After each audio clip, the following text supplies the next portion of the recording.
আজকে দেখাবো এই এক ধরনের জাত কালো মরিচ, মানে গাছই কালো, মানে নাম হলো কালো মরিচ।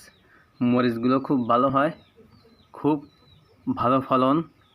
একটা মরিচ গাছ কারোর বাড়ি থাকলে তার আর ৬-৭ জনের ফ্যামিলির খরচ চলে যায়। একটা মরিচ গাছ কারোর বাড়ি থাকলে ভালো। এই দেখেন, এটা চারা গাছ। এটা আমি দাঁড়াইছি,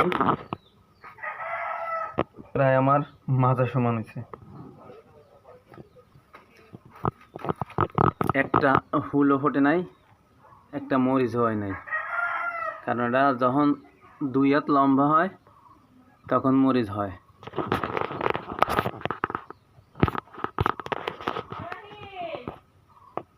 এই গাছগুলো মরিচের মুছে ছাড়বে, খুব ভালো গাছ। ৬-৭ জন লোকের ফ্যামিলিতে একটা গাছই যথেষ্ট। তাহলে গাছগুলো চারা করে আমরা বিক্রি করি। কাউ যদি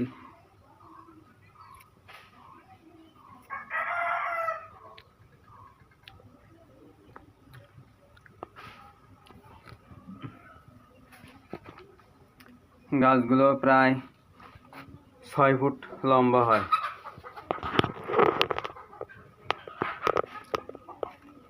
খুব ভালো মানের গাছ। আমি এখন মরিচ গাছের পাশে বসা আছি। মরিচের ফুল টুল দেখতেছেন সবাই, অনেক বড় হয় তো।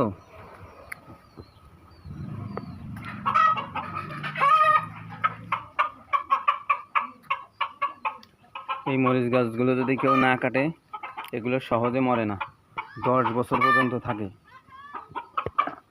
তারপরে বুড়ো হয়ে যায়, আস্তে আস্তে দুর্বল হয়ে যায়। তো 10 বছর পর্যন্ত এই মরিচগুলো ফলন ভালো থাকে। আর সেই 10 বছরের গাছগুলো অনেক বড় হয়,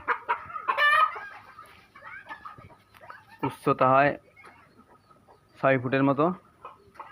আর আশেপাশের জায়গা হয় প্রায় স্কোয়ার হিসেবে 10 ফুট 10 ফুট করে। মরিচ গাছের চারপাশে প্রত্যেকটা দিক 10 ফুট 10 ফুট করে, মানে ডালগুলো এমনভাবে ছড়ায় 10 ফুট জায়গা ঘিরে ফেলে।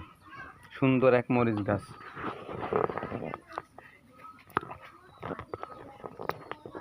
আমরা মরিচ সব তুলে ফেলছি, গাছে একটাও মরিচও নাই পাকা। এখন এই যে ছোট ছোট এই যে বাচ্চা মরিচগুলো আছে, যে আর গাছটার উপর অনেক অত্যাচার হয়, মুরগিতে গাছটা খেয়ে ফেলে। এই গাছের ডালের উপর মুরগি উড়াল দিয়ে দিয়ে ওঠে।